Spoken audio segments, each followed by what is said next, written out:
தாம்பரம் ரயில் நிலையத்தில் கட்டுக்கட்டாக சிக்கிய பணம் பாஜக எம்பி செல்வ கணபதியிடம் சிபிசிஐடி விசாரணை. மக்களவைத் தேர்தலின் போது தாம்பரம் ரயில் நிலையத்தில் 4 கோடி ரூபாய் பணம் பறிமுதல் செய்யப்பட்ட வழக்கில் புதுச்சேரி மாநிலங்களவை உறுப்பினர் செல்வ கணபதியிடம் சிபிசிஐடி போலீசார் விசாரணை நடத்தப்பட்டுள்ளது. செல்வ கணபதி மூலம் சென்னையிலிருந்து நெல்லைக்கு பணம் கொண்டு செல்லப்பட்டிருக்கலாம் என்ற அடிப்படையில் இந்த விசாரணை நடத்தப்பட்டதாகவும் கூறப்படுகிறது. தமிழகத்தில் கடந்த ஏப்ரல் மாதம் நாடாளுமன்ற மக்களவைத் தேர்தலுக்கான வாக்குப்பதிவு நடைபெற்ற நிலையில் அதற்கு முன்னதாக தேர்தல் பறக்கும் படைகள் மூலமாக மாநிலம் முழுவதும் தீவிர கண்காணிப்பு நடைபெற்றதோடு பணம் உள்ளிட்டவை பறிமுதலும் செய்யப்பட்டது. மேலும் அந்த வகையில் தமிழகத்தில் மட்டும் சுமார் 640 கோடி ரூபாய் பணம் பறிமுதல் செய்யப்பட்டதாக இந்திய தலைமை தேர்தல் ஆணையம் அறிவித்திருந்தது. இது இந்திய அளவில் 3வது இடம் என்பது குறிப்பிடத்தக்கது. இது இதுவரை வரலாற்றிலேயே இல்லாத அளவு என்பதும் குறிப்பிடத்தக்கது.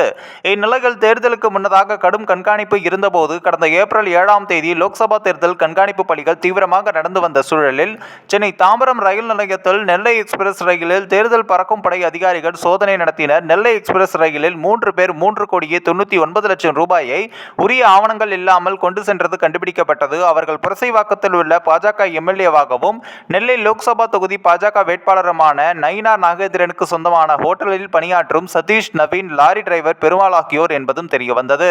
பிடிபட்ட சதீஷிடம் நடத்தப்பட்ட விசாரணையில் பாஜக நெல்லை லோக்சபா தொகுதி வேட்பாளரும் எம்எல்ஏவுமான நயினார் நாகேந்திரனுக்காக அவர்கள் நெல்லை எக்ஸ்பிரஸ் ரயிலில் பணத்தை கொண்டு செல்ல முயன்றது தெரியவந்தது. இதையடுத்து அவர்கள் மீது வழக்கு பதிவும் செய்யப்பட்டது. தொடர்ந்து சென்னையில் நெல்லை பாஜக வேட்பாளர் நயினார் நாகேந்திரனுக்கு சொந்தமான ஹோட்டலில் தேர்தல் பறக்கும் படையினர் சோதனை நடத்தினர். நயினார் நாகேந்திரனுக்கு மிகவும் நெருக்கமானவரான முருகன் என்பவரின் வீட்டில் போலீசார் சோதனை நடத்தினர். நெல்லையிலும் பல இடங்களில் சோதனை நடத்தப்பட்டது. ஆனால் கைப்பற்றப்பட்ட பணத்திற்கும் தனக்கும் சம்பந்தமில்லை என்று நயினார் நாகேந்திரன் கூறியிருந்தார். இதற்கிடையே வழக்கில் முக்கிய திருப்பமாக சிபிசிஐடி போலீசார் விசாரணையில் சென்னையை சேர்ந்த ஹவாலா இடைத்தரகர் பங்குஜ் சூராஜ் சிக்கினார். அவரிடம் நடத்தப்பட்ட விசாரணையில் புதுச்சேரி செல்வ கணபதி தன்னை தொடர்பு கொண்டு 20 கிலோ தங்க கட்டிகளை விற்று தருமாறு கூறியதோடு மேலும் 5 கிலோ தங்க கட்டிகளை புதுச்சேரியிலேயே செல்வ கணபதி விற்பனை செய்துவிட்டதாகவும் தேர்தல் செலவுக்காகத்தான் தங்க கட்டிகளை விற்றுக் கொடுத்தேன் என்று சூராஜ் ஒப்புக்கொண்டதாகவும் கூறப்படுகிறது. இந்நிலையில் பாஜக எம்பி செல்வ கணபதி சிபிசிஐடி போலீசார் விசாரணைக்கு ஆஜராக வேண்டும் என்று சம்மன் அனுப்பப்பட்டது. ஆனால் தனக்கு உடல்நிலை சரியில்லாததால் விசாரணைக்கு ஆஜராவதிலிருந்து 3 மாத கால அவகாசம் வழங்க வேண்டும் என்று கடிதம் அனுப்பியிருந்தனர். உடல்நிலை சரியில்லாததால் விசாரணைக்கு ஆஜராவதிலிருந்து 3 மாத கால அவகாசம் வழங்க வேண்டும் என்று கடிதம் அனுப்பியிருந்தனர். இதையடுத்து செல்வ கணபதியை நேரில் விசாரிக்க சிபிசிஐடி போலீசார் திட்டமிட்டிருந்தனர். இந்நிலையில் புதுச்சேரி மாநிலங்களவை உறுப்பினர் செல்வ கணபதியிடம் நேற்று சிபிசிஐடி போலீசார் விசாரணை நடத்தியதாக தகவல்கள் வெளியாகியிருக்கிறது.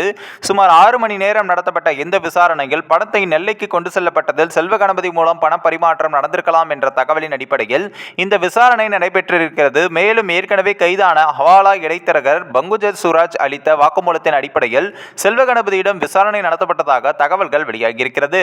ஏற்கனவே நயினார் நாகேந்திரன் உள்ளிட்ட பலரிடம் விசாரணை நடத்தப்பட்டு இருக்கும் நிலையில் செல்வ கணபதி அளித்த வாக்குமூலம் வீடியோவாகவும் எழுத்துப்பூர்வமாகவும் பதிவு செய்யப்பட்டுள்ளது. விரைவில் அடுத்த கட்ட நடவடிக்கையை சிபிசிஐடி போலீசார் மேற்கொள்வார்கள் என்றும் கூறப்படுகிறது. இந்த ஒரு வீடியோ குறித்து உங்களுடைய கருத்துக்களை நீங்க மறக்காம கமெண்ட்ஸ்ல சொல்லுங்க. நம்ம ஏஷியாநெட் நியூஸ் தமிழையும் தொடர்ந்து ஃபாலோ பண்ணுங்க.